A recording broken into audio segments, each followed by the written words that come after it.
Assalamualaikum warahmatullahi wabarakatuh. Selamat pagi sahabat KUA.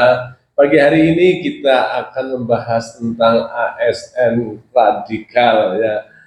Baru dengar di kabar media baik itu di televisi maupun di media online bahwa kemarin pada tanggal 1 bulan Agustus ada penangkapan seorang ASN dari Kementerian Agama di Kanwil Aceh dan juga dari Kementerian Pariwisata masih di wilayah Aceh juga terkait dengan kasus radikalisme di mana dua orang itu berdasarkan keterangan dari Densus 88. Dua orang itu yang pertama dari Kanwil Kementerian Agama itu dan ya oknum atau staf itu ya itu sebagai rekrut, merekrut orang untuk masuk ke NII, negara Islam Indonesia. Ini jelas-jelas makar karena sudah ada Negara Kesatuan Republik Indonesia kok mau mengadakan NII gitu ya. Yang kedua juga dari Dinas Pariwisata dan dia sebagai pendananya. Kemana? Ini butuh uang berapa? Kasih. Oh ini orangnya pada pingin ini pada mau kasih. Nih, contohnya kayak gitu. Dan menanggapi hal itu, ya datang narasumber yang luar biasa pada pagi hari ini yang pertama Pak Suratmo. Beliau itu penyuluh urusan bagian radikalisme. Jadi nanti akan menjelaskan tentang radikalisme dari sudut pandang penyuluh. Yang kedua Bapak Alvin. Beliau ini seorang penghulu yang juga dari kantor KUA Banyumas. Beliau juga merupakan pengamat tentang keberadaan organisasi-organisasi termasuk di dalam gerakan radikal yang ada di Kabupaten Banyumas. Nah, pertanyaan pertama ke Pak Alvin dulu, Pak Alvin ya. Kira-kira berdasarkan pengamatan Anda tentang gerakan yang berpotensi radikal, baik itu radikal dalam hal pemahaman agama atau mungkin radikal yang lain, itu yang berpotensi memecah belah umat, yang berpotensi menimbulkan gerakan-gerakan yang melawan atau makar negara. Kira-kira ada apa enggak di Banyumas ini? Kalau untuk pemahaman saya dan juga pemahaman saya, gerakan itu mungkin masih dikatakan underground ya Pak. Betul. Jadi, ya. Belum terlalu terlihat di permukaan, tapi mungkin masih bisa kita lihat dari beberapa pemikiran.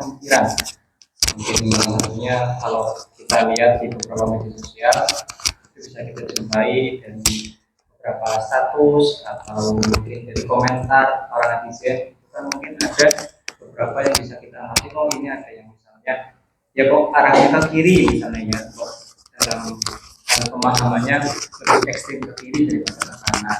Sedangkan kita sebagai ASN Kemenag yang memang harus moderat, harus tawasul, kita harus berada di tengah-tengah. Dan kalau ke kiri itu berarti pengertiannya gimana itu Pak Alvin? Kalau ke kiri itu gerakannya ekstrim, jadi dia itu bisa dikatakan pemahamannya itu beda dengan pemahaman kanan. Kalau kanan itu kan dia dalam beragama itu sesuai dengan teks nas gitu ya. Sedangkan ke kiri itu dia lebih ke logika, jadi tidak menggunakan teks agama. Oh, kalau ke kanan kaku banget dalam menerjemahkan ayat atau hadis. Nah, kalau ke kiri terlalu liberal itu yang mengandalkan otak. Kalau zaman dahulu muncul aliran Mu'tazilah mungkin kayak gitu ya. Oke, terima kasih masukannya luar biasa. Jadi menurut beliau itu kalau di permukaan belum kelihatan. Tapi dari status, karena memang yang namanya gerakan radikal itu kan berawal dari ide, tapi ide-ide kelihatan muncul di medsos dan sebagainya, dan beliau selalu memantau medsos itu di mana-mana ya, sehingga langsung, oh ini dia, hati-hati yang bermedsos, dipantau Pak Alvin. Kemudian narasumber yang kedua Pak Suratmo, penyuluh, ini yang terjun ke lapangan Bapak dan Ibu, terjun ke lapangan, mengamati gerakan gimana kira-kira, ada nggak pergerakan radikal yang berpotensi makar Pak Ratmo? Untuk menurut saya untuk sementara sih belum ada, khususnya di Kecamatan Banyumas itu dibuktikan dengan kondusifnya keamanan di Banyumas. Kondusif itu ya, aman. Tapi tidak ada yang mengarah ke sana. Terus untuk sementara belum ada indikasi ke arah itu.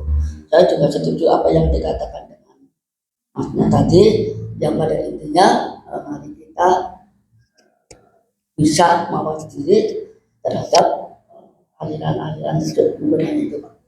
Oke, terima kasih ya. Ini perbincangan yang singkat dapat ditarik kesimpulan untuk warga Banyumas. Intinya dalam kondisi saat ini warga Banyumas masih aman, kondusif, tidak muncul gerakan-gerakan yang berpotensi makar atau radikal ya. Tapi ada indikasi, nah ini baru taraf ide, karena namanya gerakan radikal itu pertama dari ide, kemudian ide muncul gerakannya. Nah ini kelihatannya baru taraf ide gitu ya. Jadi ide-ide ini yang mungkin perlu kita moderatkan, kita netralisasi, jangan sampai nanti ide itu kebablasan. Karena sebuah ide saya yakin juga ada nilai kebenarannya. Tapi kalau terlalu memaksakan diri, itulah yang namanya radikal. Terima kasih, semoga perbincangan pada pagi hari bermanfaat. Wallahumma muwaffiq li aqwamit thoriq. Assalamualaikum warahmatullahi wabarakatuh.